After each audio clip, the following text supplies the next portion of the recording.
Today we are going to be reviewing and unboxing the Raspberry Pi 2. These are all the components that we are going to be using to either set up the thing or that will go all in together. Components that we individually will use. This of course is the main Raspberry Pi unit. This is the Raspberry Pi 2. It's got 1 GB of RAM.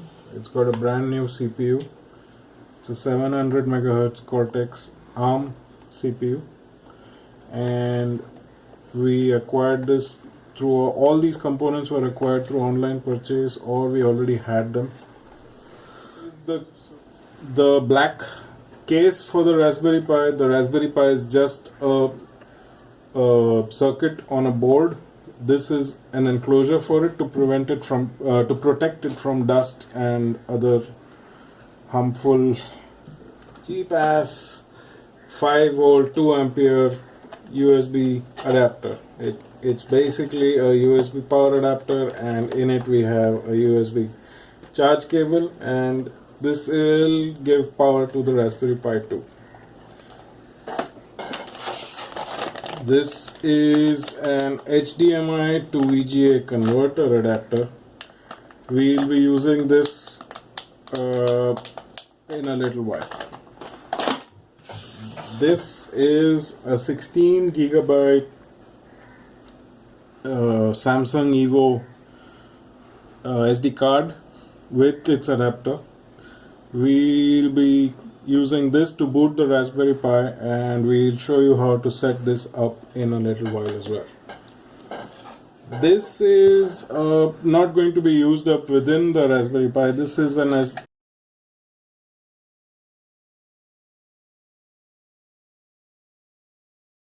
8-in-1 card reader. We'll be using this with our computer to format the earlier SD card with the Raspbian OS system. Buy a box and let's see what's inside. It arrived without any seal wrapping, and inside we have what looks like a booklet. This is the quick startup guide and safety instruction manual by Element 14, and this is the actual board. That's it. That's all that's there in the box. This is the shielding anti-static bag that holds the circuit board, and this of course is the Raspberry Pi 2 circuit board. Here's what it looks like. These are all the connectors. Here's your LAN port. We've got 4 USBs, 1, 2, 3, 4. This is the audio out. This is HDMI. This is the USB. And we're still checking out all the components. There's a camera interface, there's a touch display interface, and that's it. This is the riser to connect the actual third-party components that you would want to. And this is your SD card slot. The enclosure, we just removed the shrink wrap. That's what it looks like. These are seemingly pegs on which the enclosure can sit to either mount it on the wall like this through these holes, therefore nails, or I guess we could keep them like this as well. Let's see. Raspberry Pi, we need to go and get the NOOBs operating system.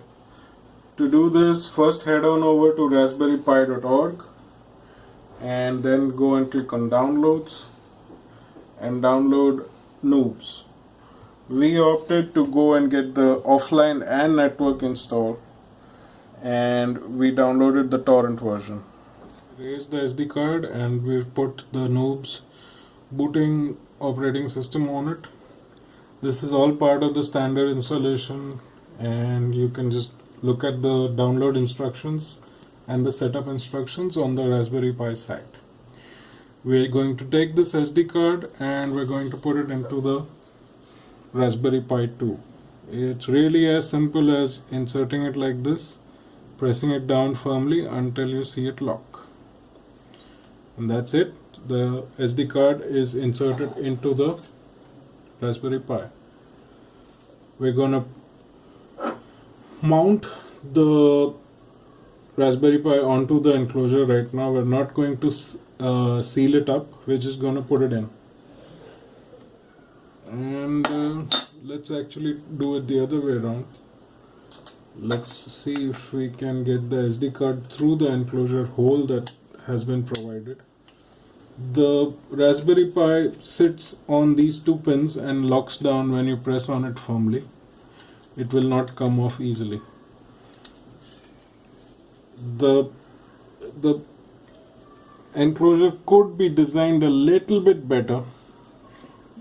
The hole is not that well aligned, but we should be able to get the memory card through there, I hope.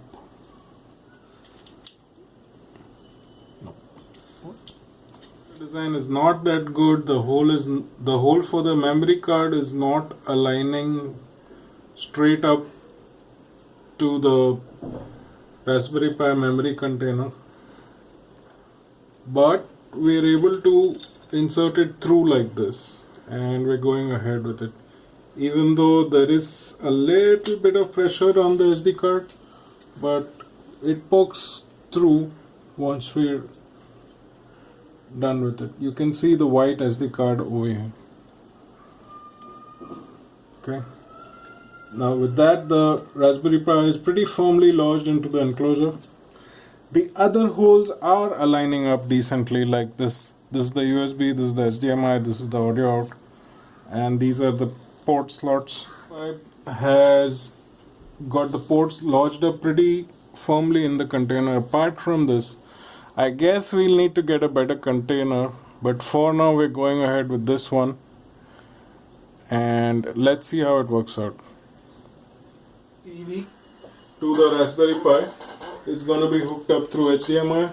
Here's the Raspberry Pi in the enclosure. This is the USB power adapter with this is the mini USB. We're going to be plugging this into the Raspberry Pi. It goes in over here. It's pretty straightforward, and that's it. It's plugged in. Next up is the HDMI cable coming in from the TV. It's here. You just align it and carefully plug it in. It's in. This is my mouse, and this is the keyboard we're using right now.